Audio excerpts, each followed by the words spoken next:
আসসালামু আলাইকুম বন্ধুরা, সবাই কেমন আছেন? আশা করি সবাই ভালো আছেন। আজকে আমি আরও একটি রেসিপি নিয়ে চলে আসলাম। আজকে আমি তৈরি করে দেখাবো 1 কাপ আটা আর একটি মাত্র ডিম দিয়ে তৈরি করব অসম্ভব মজার একটা নাস্তা রেসিপি।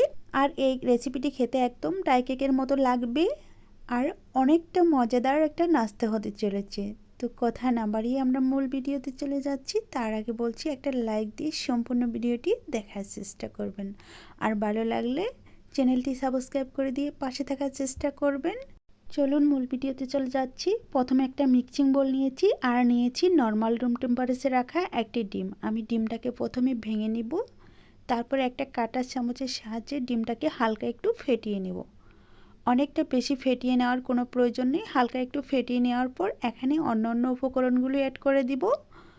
আমি প্রথমে দিয়ে দিচ্ছি 1 কাপ ময়দা, তার সাথে দিয়ে দিচ্ছি হাফ কাপ সুজি।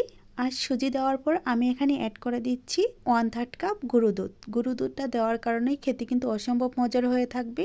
তার সাথে দিয়ে দিচ্ছি স্বাদ মতো চিনি। চিনিটা আপনারা কমিয়ে বাড়িয়ে নিতে পারেন, এতে কোনো সমস্যা নেই। তারপর দিয়ে দিচ্ছি স্বাদ মতো লবণ, আর দিয়ে দিচ্ছি হাফ টেবিল চামচ খাবারের সোডা, আর দিয়ে দিচ্ছি 1 টেবিল চামচ রান্না করা রেগুলার তেল।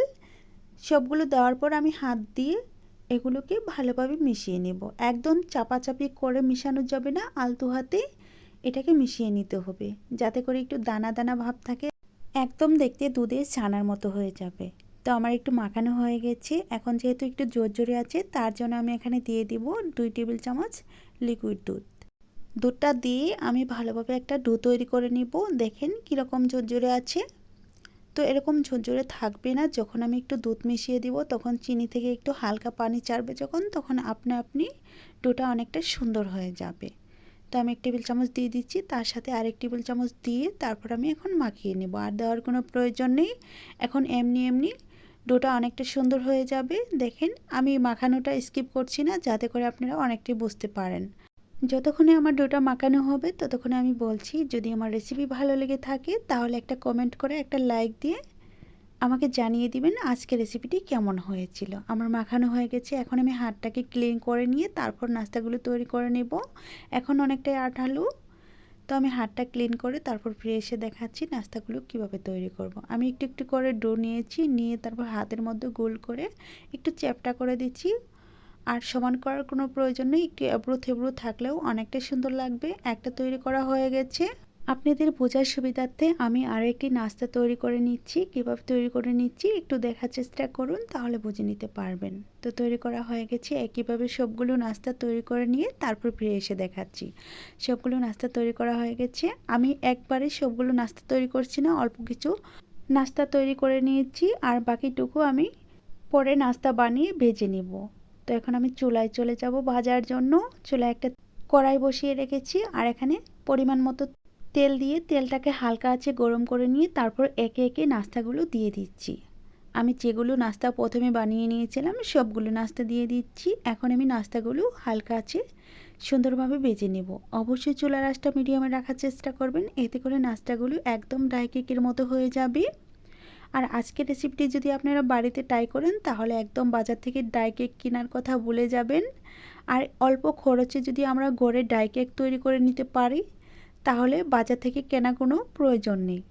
তো আমি উল্টিয়ে পাল্টিয়ে সুন্দরভাবে ভেজে নিচ্ছি। দেখেন সুন্দর একটা কালার চলে এসেছি। আমি এখন নাস্তাগুলো আরেকবার উল্টিয়ে পাল্টিয়ে ভেজে তারপর তুলে নিব। আর বাকি যে ডোটুকু আছে সেটাকে আমি আবারও নাস্তা বানিয়ে তারপর ওগুলোকেও ভেজে নিব একইভাবে। দেখেন কতটা সুন্দর হয়েছে, দেখেই বুঝতে পারছেন, আর কতটা ফুলে গিয়েছে। আর খেতে কিন্তু অসম্ভব মজার হয়ে থাকে। আমি আবারও বলছি, ভাজা হয়ে গেছে। আমি একে একে সবগুলো নাস্তা তুলে নিচ্ছি। তোলার পর তারপর আমি বাকি যে নাস্তাগুলো আছে সেগুলোকে ভেজে তারপর একসাথে করে নিয়ে ফিরে এসে দেখাবো সবগুলো নাস্তা ভাজার পর কেমন হয়েছে। দেখেন নাস্তাগুলোর কালারটা কত সুন্দর হয়েছে। এখন আমি সবগুলো নাস্তা ভাজার পর ফিরে এসে দেখাচ্ছি সবগুলো নাস্তা কেমন হয়েছে। তো আমার সবগুলো নাস্তা ভাজা হয়ে গেছে। আর কতটা সুন্দর কালার হয়েছে আর দেখতে কত সুন্দর লাগছে আপনারা দেখেই নিশ্চয়ই বুঝতে পারছেন। আর আমি নাস্তাগুলো যখন ভেঙে দেখাবো তখন আরও বিশ্বাস করতে পারবেন না, শুধুমাত্র আটা আর ডিম দিয়ে এত সুন্দর একটা নাস্তা হতে পারে, না দেখলে বুঝতেই পারবেন না। তো নাস্তাগুলো চতুর্দিক দিয়ে ঘুরিয়ে ঘুরিয়ে দেখাচ্ছি, একটা নাস্তাও পড়ে যায়নি আর দেখতে অসম্ভব লাগছে। এখন আমি একটা নাস্তা ভেঙে দেখাচ্ছি আর তার সাথে বলছি, যদি আমার রেসিপিটি ভালো লেগে থাকে তাহলে চ্যানেলটিকে সাবস্ক্রাইব করে দিয়ে পাশে থাকা বেল বাটনটি অন করে রাখবেন আমার চ্যানেলে ভিডিও সবার আগে পাওয়ার জন্য। আর যারা আমার চ্যানেলটিকে অলরেডি সাবস্ক্রাইব করে দিয়েছেন তাদেরকে অসংখ্য অসংখ্য ধন্যবাদ জানাচ্ছি। আর যারা এখনও সাবস্ক্রাইব করেননি তাদের কাছে আমার ছোট্ট একটি অনুরোধ রইল, চ্যানেলটিকে সাবস্ক্রাইব করে দিয়ে পাশে থাকার চেষ্টা করুন। তো দেখেন কতটা সুন্দর হয়েছে।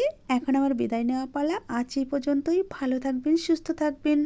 আল্লাহ তাআলার কাছে এই কামনা করে বিদায় নিচ্ছি। খোদা হাফেজ।